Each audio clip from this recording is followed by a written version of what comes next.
Saudações, queridos amigos da Rádio Espiritismo BH. Eu sou Valdir Pedrosa e apresento o programa Estudando o Evangelho segundo o Espiritismo.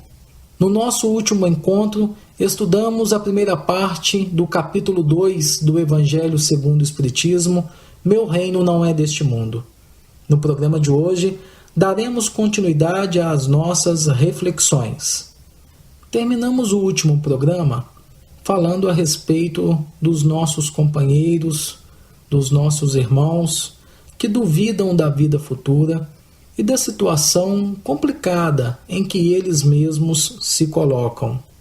Do que foi dito, então, podemos concluir que as pessoas que dão muita importância aos seus bens terrenos são justamente aquelas que têm uma crença muito vacilante ou mesmo que nem têm crença nenhuma a respeito da vida futura. A importância dada aos bens terrenos, pode-se facilmente concluir, está sempre em razão inversa da fé ou da certeza na vida futura. Mas o codificador Allan Kardec comenta o seguinte: se todas as pessoas pensassem dessa maneira, iriam dizer que tudo na Terra periclitaria, porque ninguém mais iria se ocupar com as coisas terrenas. Mas não é bem assim que as coisas acontecem. Não é assim que funciona. Na verdade, o homem, de forma instintiva, ele sempre procura o seu bem-estar. Ele sempre procura melhorar as condições do local em que ele se encontra. Ele cuida para que este ambiente seja o melhor possível.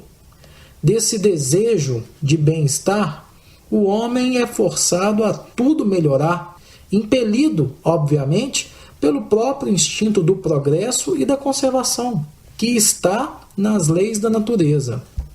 O homem, pois, trabalha por necessidade, por gosto e por dever.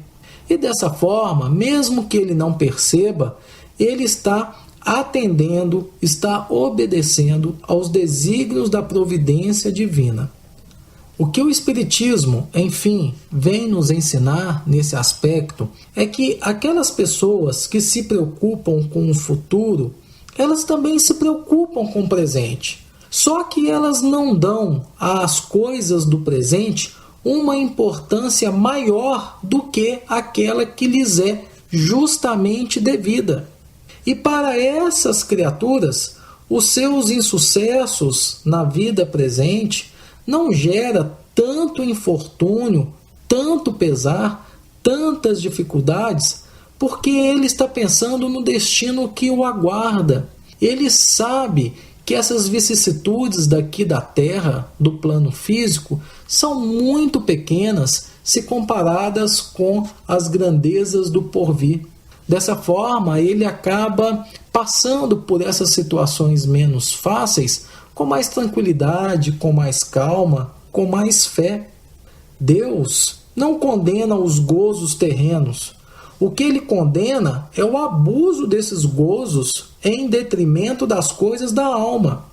Ou seja, nós vamos encontrar no Evangelho várias passagens em que Jesus, por exemplo, não condena a riqueza, mas condena o mau uso que o homem dá à riqueza. É aí que está a diferença. A riqueza, assim como todas as coisas que são colocadas na terra para nós, são recursos, são instrumentos de crescimento espiritual. São recursos que são neutros em si. Esses recursos serão bons ou maus de acordo com o uso que nós, homens, lhe dermos. A responsabilidade, no final, é sempre nossa. Diz Kardec assim: aquele que se identifica com a vida futura assemelha-se ao rico que perde sem emoção uma pequena soma. Aquele cujos pensamentos se concentram na vida terrestre assemelha-se ao pobre que perde tudo o que possui e se desespera. Nós não temos motivos para nos preocuparmos ou para nos desesperarmos com as coisas que se sucedem no nosso dia a dia.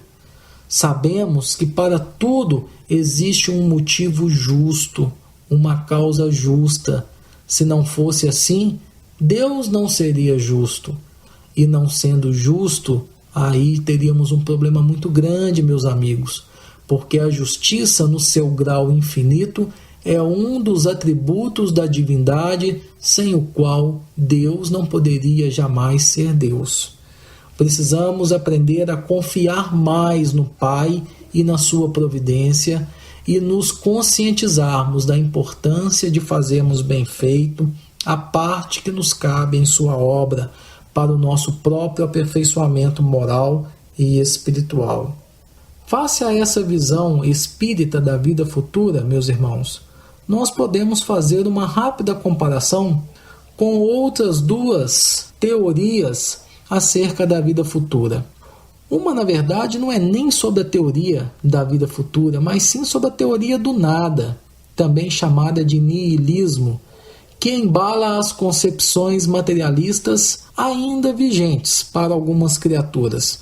Segundo essa teoria, com a morte do corpo físico, a vida se acaba por completo.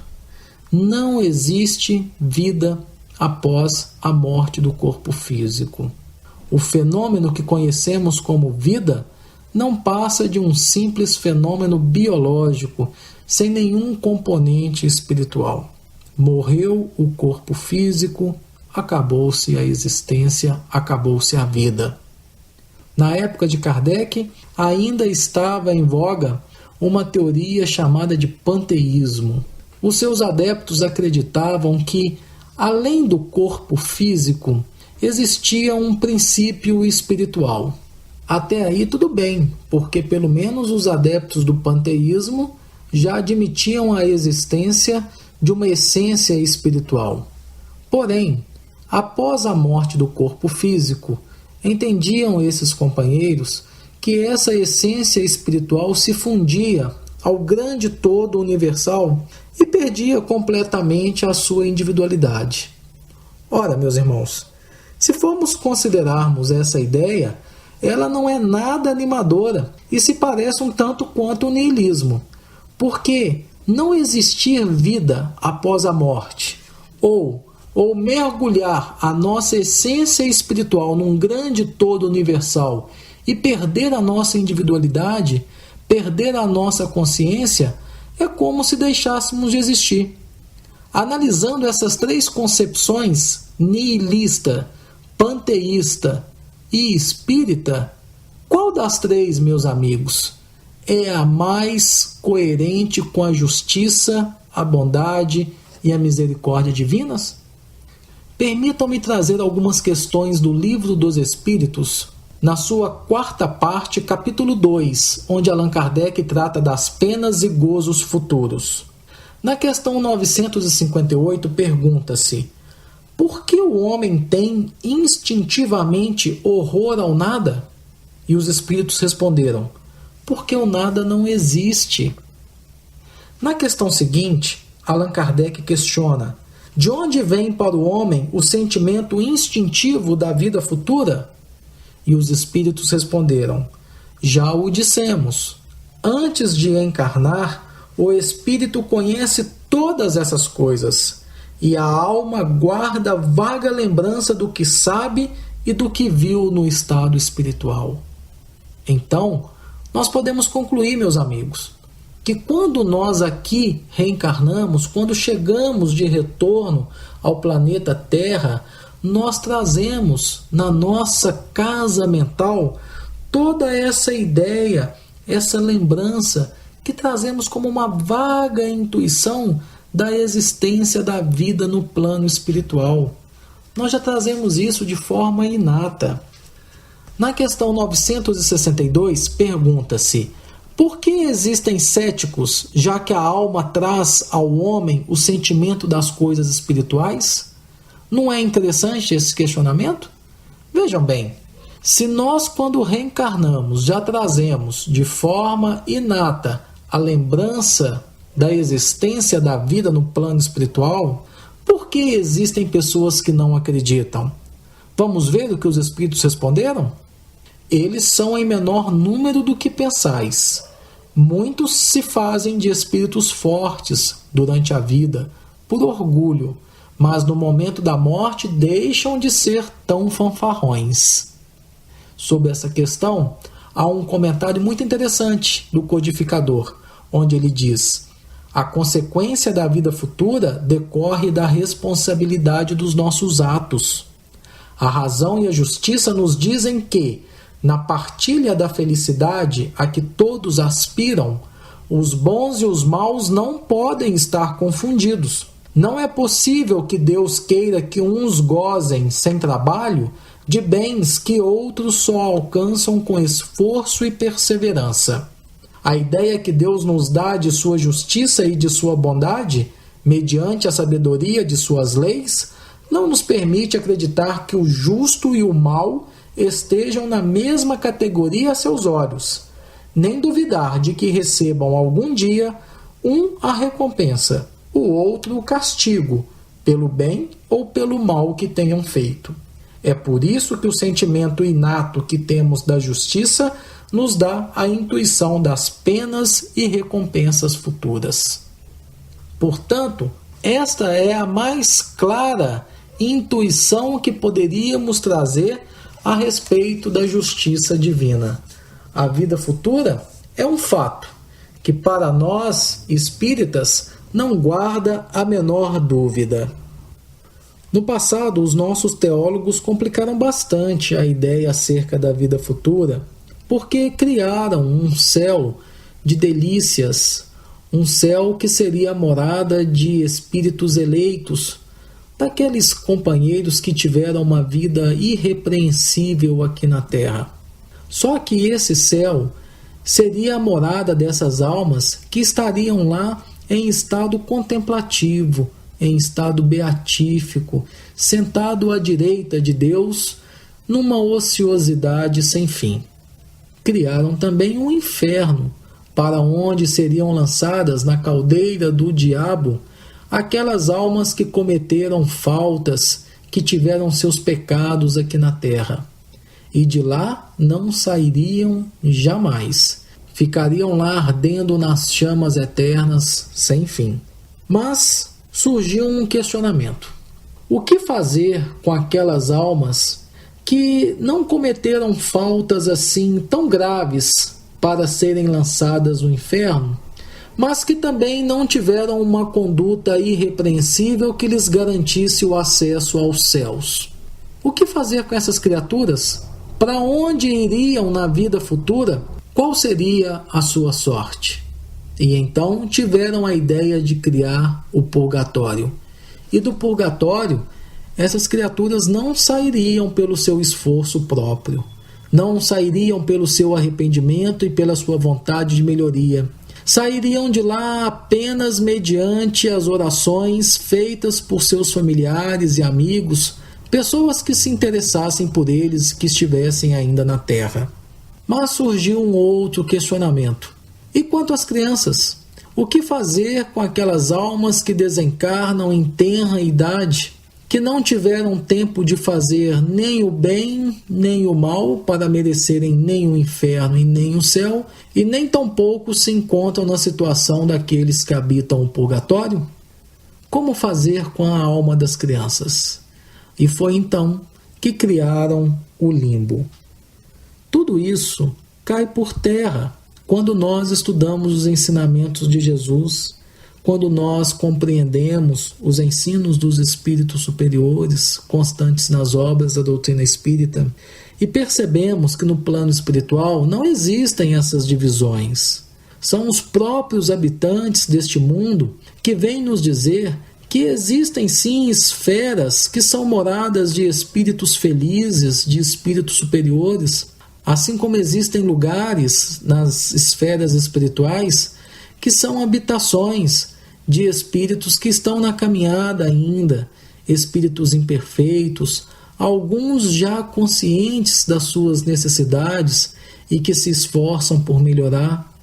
Existem também regiões de sofrimento, como um umbral, onde companheiros em situação lamentável, em função dos seus desregramentos na vida física, passam por circunstâncias que são importantes para o seu despertamento consciencial. Entretanto, o Pai não fecha as portas da reparação, do arrependimento a nenhum de seus filhos. Aqueles espíritos que hoje, na vida futura, estão em situação difícil, eles têm todas as oportunidades de se melhorarem. E para isso recebem o amparo, recebem todo o auxílio por parte dos espíritos mais elevados, que não se encontram no plano espiritual em ociosidade eterna como muitos imaginam. Trabalho é lei da vida e ele se encontra em todo o universo. Podemos perguntar: por que os espíritas não temem a morte? Por que a maioria das pessoas temem a morte? A resposta é muito simples. Os espíritas têm hoje à sua disposição um manancial de conhecimentos que é muito farto, é muito grande. Basta estudar, basta se compenetrar da necessidade da instrução e buscar nestas obras as orientações que precisamos para seguir a nossa vida com segurança, com fé, com tranquilidade, sem temer esse fenômeno que chamamos de morte, que nada mais é do que uma transição, uma transformação, uma mudança de endereço.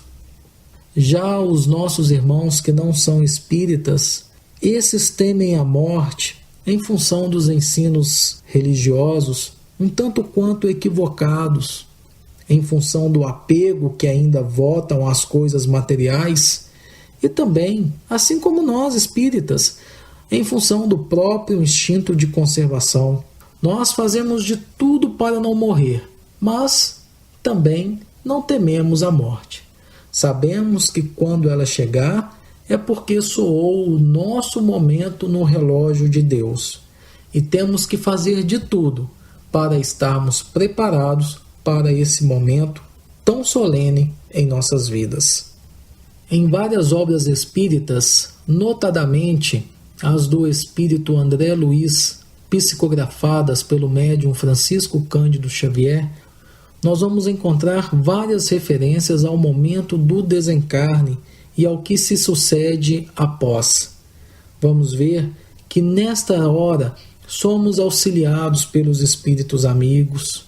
Eles vêm nos amparar nesse momento de transição, ajudam no desligamento do nosso espírito, do nosso corpo espiritual, do corpo físico. São eles que vêm para nos acompanhar até as instituições socorristas no plano espiritual. São também nestes momentos em que nós nos reencontramos com familiares, com amigos que nos precederam na grande jornada e que vêm, além de nos ajudar, vêm também nos dar as boas-vindas, vêm oferecer o seu concurso fraterno, vêm nos auxiliar na readaptação à vida no plano espiritual. E nós, que estamos aqui hoje no plano físico, poderíamos já ir pensando: onde nós viveremos a nossa vida futura? Como imaginamos que será o nosso porvir? Será que estaremos em boas condições ou não no plano espiritual? Será que vamos ter condições de sermos bem recebidos no plano espiritual? Ou, analisando os nossos atos, chegaremos à conclusão de que o que nos aguarda não é nada agradável? Se chegarmos a esta conclusão, é bom que saibamos que sempre há tempo de recomeçar. Sempre há tempo de aprender com as nossas experiências infelizes, nos arrepender e partir para o trabalho de reparação, assumindo o compromisso conosco mesmo de fazermos o máximo que pudermos para não cairmos mais naquelas faltas. Depende unicamente do nosso esforço, depende unicamente do bem que estivermos fazendo na vida presente para que tenhamos um porvir mais feliz ou não? No livro O Céu e o Inferno, de autoria de Allan Kardec, temos várias comunicações de espíritos nas mais diversas situações no plano espiritual. Espíritos felizes, espíritos infelizes, espíritos que suicidaram, espíritos em condição mediana. É nesta obra que encontra-se resumidos em 3 princípios o Código Penal da Vida Futura, elaborado por Allan Kardec. O primeiro princípio é: o sofrimento é inerente à imperfeição. Quer dizer que, quanto mais nós nos esforçarmos para nos aperfeiçoarmos moral, intelectual e espiritualmente, menos sofreremos. Segundo princípio: toda imperfeição, assim como toda falta dela promanada, traz consigo o próprio castigo nas consequências naturais e inevitáveis. Assim, a moléstia pune os excessos e, da ociosidade, nasce o tédio, sem que haja mister de uma condenação especial para cada falta ou indivíduo. Ou seja, toda falta praticada por nós em função da nossa própria imperfeição espiritual já traz consigo o castigo como consequência natural. É a lei de ação e reação que rege esses processos. Terceiro princípio: podendo todo homem libertar-se das imperfeições por efeito da vontade, pode igualmente anular os males consecutivos e assegurar a futura felicidade. A cada um segundo as suas obras, no céu como na terra. Tal é a lei da justiça divina. Quer dizer, meus amigos, a felicidade da vida futura está nas nossas mãos, está nas consequências do que estamos fazendo hoje. A semeadura é livre, mas a colheita é obrigatória. Nós somos livres para semear, mas é da lei que sejamos compelidos a colher os frutos da mesma natureza das sementes que plantamos. Quer ser feliz amanhã, na sua vida futura? Quer ter um porvir de paz, de amor, de esperança, de consolações? Comece hoje mesmo a plantar estas sementes. Os bons espíritos estão sempre prontos a nos auxiliar nas nossas dificuldades. Contemos sempre com a assistência desses companheiros espirituais que trabalham em nome de Jesus e agradeçamos a Deus pela oportunidade que Ele nos concede. Nós interrompemos por aqui, meus irmãos, e nos despedimos desejando a todos muita paz, muita saúde e esperamos contar com vocês em nosso próximo programa, quando abordaremos o capítulo 3 de O Evangelho segundo o Espiritismo, Há muitas moradas na casa de meu Pai. Até lá!